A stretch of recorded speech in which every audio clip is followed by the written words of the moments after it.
Hey everybody, this is Sherilyn Arnold, and I have been a mompreneur for about 22 years. I've been in business and direct sales, my own home-based business for 25 years, and have been coaching other people how to run their own businesses for about 21 years. And I was having a conversation with a friend earlier this week, and I can't get it off of my mind, and I feel like it's something that somebody out there needs to hear. So I thought I'd just record a quick little video and pass it on to people who I think would be blessed by this. But I want to share something with you that I've learned, a secret, and it has to do with self-discipline and self-motivation. You know, when we talk about those words, don't those just sound like yucky words? Honestly, I mean, they make us think about depriving ourselves, self-deprivation and doing things that cause us pain, and just a whole bunch of negative feelings come up, I feel like, when we talk about, ooh, I just got to have more self-discipline and more self-motivation, and self-discipline and self-motivation, if those are your focus, they will work for a limited period of time. But there's just only so long that you can go to achieve a goal by depriving yourself, honestly. And if self-discipline and self-motivation are your focus, it's just not going to be long lasting. Is that surprising to hear? Because how many times do we use those words? But do you want to know a secret? Here is a secret that I stumbled across several years ago. Um, and that is that when you are highly motivated, you will perform in a very self-disciplined, self-motivated way, and you won't notice what you are giving up and what you are saying no to and what you would be depriving yourself of, because you are so highly focused on the thing that you want. That thing is so excited and it draws you to itself, that goal, that you gladly forsake anything in your way or anything that you are doing or need to change to obtain that thing. Let me give you an example. So I struggled, and I still struggle with my weight. I have my whole life. And when my husband and I had two children, we were I was wanting to add a third child to our family, and I was very unhealthy as far as my weight goes. And my husband was concerned about that. And also, he felt satisfied with the two that we had. And I said to him, hey, if I lost 70 pounds, could we have another baby? And he said, if you lose 70 pounds, you can have anything you want.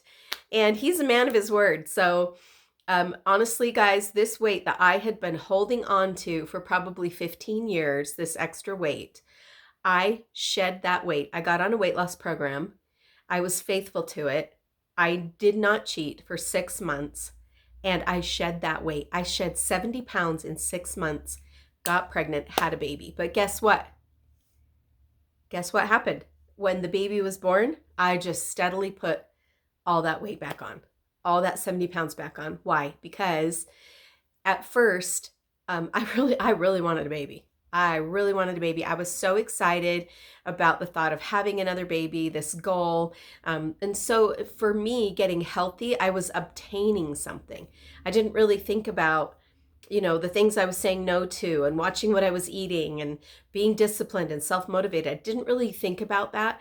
I just made all the necessary changes that I needed to obtain that goal that was driving me so much. And so if you think about it, I was not saying no to myself constantly, because that is where life just becomes unbearable, and you're not going to be able to hold on to that kind of method of operation for very long. But I was saying yes to myself. I was obtaining something that I really wanted. And the self-discipline and the motivation were a byproduct, not my focus. But then once the baby was born, I did not set another, driving goal. And eventually I feel like people that are healthy and it seems to come naturally to them, it's because, not because they are setting these big goals one after another, but because they have done that enough that it just becomes second nature. And their lifestyle and the things that they're able to do um, is what drives them to stay healthy. And so another thing that I did was I wanted to go to London. I wanted to take my husband to London. We didn't have the money for it.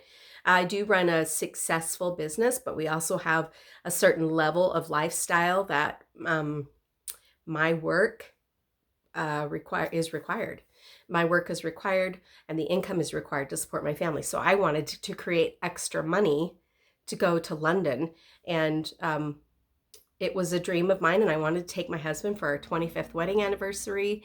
I mapped out what I would have to do, like the extra income I would have to generate, and then what that would look like in my daily schedule. And guys, I would have to get up at 5 a.m. 5 a.m. And if you know me, oh my gosh, you could come over to my house just about any time of the night. I am shutting down the party.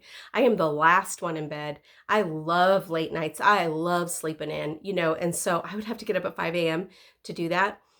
And I was like, I'm going to do that. I will do that. I had to create like 2 extra hours in the day for myself to do this extra work. I'm like, okay, I'm going to do it. I mapped it all out. When the alarm, and don't think I went to bed, skipping to bed early either, because I didn't. I just woke up tired. But I thought short term, I can do this short term. And so when the alarm went off, I was super tired. I wanted to tell myself, you don't have to do this today. But then I was like, no, I'm going to London. I seriously happily got up. I happily got up for about 18 months to do that work, to earn the cash to go to London. Also, when I was out and about, I went to get my phone screen fixed, and I had a nice phone, but it was, almost paid off. So it was old, right? And so the guy at the phone store was like, well, let's just get you into a new phone. It'd only be like $100 down for taxes, and then you can, make your payments or whatever. And every time somebody asked me for money that was discretionary, like I didn't really need to spend it, the thought would come to my mind, no, you're going to London. No, you're going to London. No, you're going to London. No, you're going to London. So I had this, and so did I feel like, oh man, I'm gonna have to stick with this old phone? No, I very easily was disciplined and motivated and said no because I was obtaining something. Okay, so moral of the story is you gotta know your why. You've gotta know why you're doing something. And it has to compel you. It has to excite you. It has to light up your mind. It has to burn in you. And don't let other people tell you it's not a good goal. It's not a good goal for them. But if it's driving you, it is relevant and good for you. That is a smart goal.